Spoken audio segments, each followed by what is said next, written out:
Alright, my name is Jordan DIngle, and this is the Ordinary People interview project.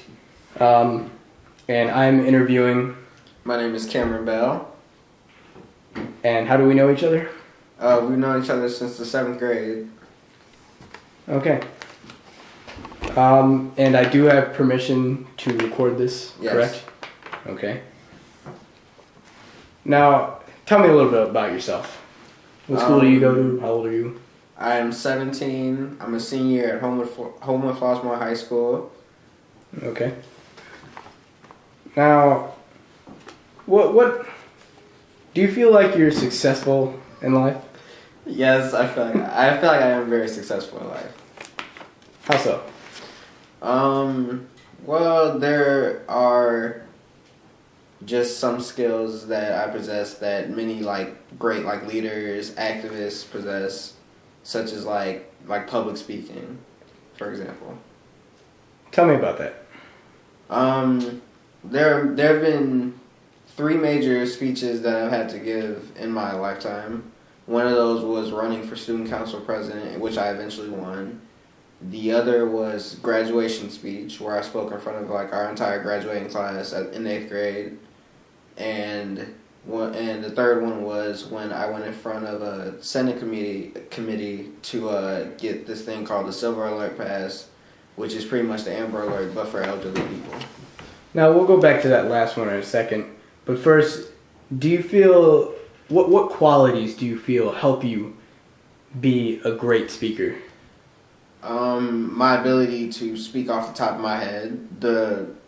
Because during the graduation speech, for example, or no, even better, the student council speech when I was running for student council president, the speech I had to give in front of people, my election speech, everybody else had a paper up there, their speech written, and they were just reading off of it. But me, I was looking up the whole time, looking at all of our entire 8th grade class, which was maybe 200 kids. So I'm staring 200 kids in the eyes and just coming up with stuff off the top of my head that's appealing to them, because they started clapping before I even started talking. And then people said one reason that they voted for me was because I had that confidence. I had those think on your toes type of thoughts. And that's eventually what helped me win. Mm-hmm. All right. Well, do you feel that you being a good leader and a good speaker helped you with other aspects of your life? Yes. One being the last speech I talked about earlier, the Silver Alert, which is I'll tell you my story of how that even came to be. It was my 7th grade year. I found out that my great grandmother went missing when she was going to a doctor's appointment, and on her way there, apparently her car slid off the road, because it was during February, so it was really icy outside. So her car slid off the road, and she got stuck there. So she tried to get out and walk, but then she fell and couldn't get back up, and she froze. And yeah, but then me, my mom, and my grandma, after the funeral and all, we got in contact with this Senator Crotty. I don't believe she's in office anymore, but she used to be. And she helped us through the whole bill making process, and getting ready for us to present it to a committee, and which I was one of the main speakers. Me and my grandma were the 2 speakers that were presenting this before this committee. And once the committee passed it, they went on to making an actual law. So now if someone has an elderly person in their family missing, they don't have to wait a certain amount of time before the cops actually go to start looking for them. So I feel me and my grandma's great ability to just speak in front of people helped to get passed, because we wouldn't have got it passed if we were talking we didn't really know what we were talking about. So you seem to be a type of person who has the ability to convince people and to get things passed, get people to agree with you, to get certain things changed. Yes. Do you think this might inspire you to take a certain career path?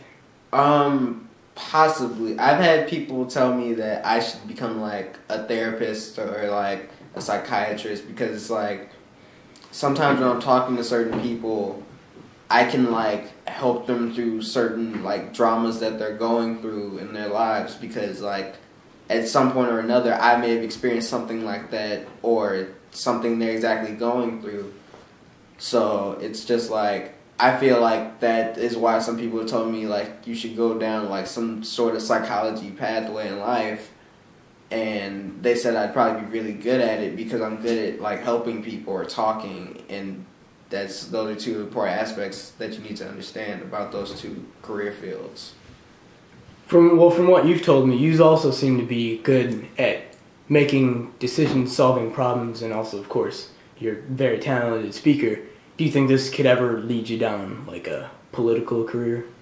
I thought about it at one point, but it's just like, I don't know, politics is like a whole different ball field for me, because it's like, though it's like public speaking and you getting connected with people, it's also like a like kind of corrupt field. So I don't think I would want to like associate myself with like corruptness, because if I see it, then it's kind of like, could I become that? So I am ultimately planning to go down the business route, because even in business you still have to give like presentations, present your business plan. So it's like my great aspects, like thinking off the top of my head to come up with a plan to get a certain project done, so I can present it to like a committee or a board and have them eventually go with my plan, because it's just like, it's just that certain satisfaction you get out of like accomplishing something, and it's yours. Like every part of that is just yours. Now, have you ever thought of using your talents, captivating, to maybe change corruption? Has anything you've done, like getting the silver alert passed, has that inspired you maybe to because it might have helped you realize that you can captivate people? It has. The silver alert in specific has shown me that that just like the power of my mind and my voice can make a change, even if it's just starting out small. Who knows where the silver alert will be? Maybe a nationwide thing by next year. Who knows?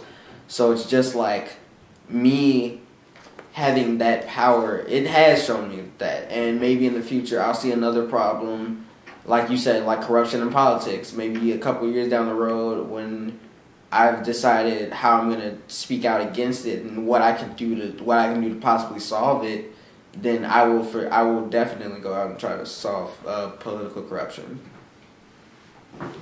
So you would consider yourself, or I would certainly consider you an extraordinary person because of what you've done, because of not only your ability to captivate people, but your ability to think on the top of your head, to be able to speak clearly with like great passion. That's not something that very many people can do. So,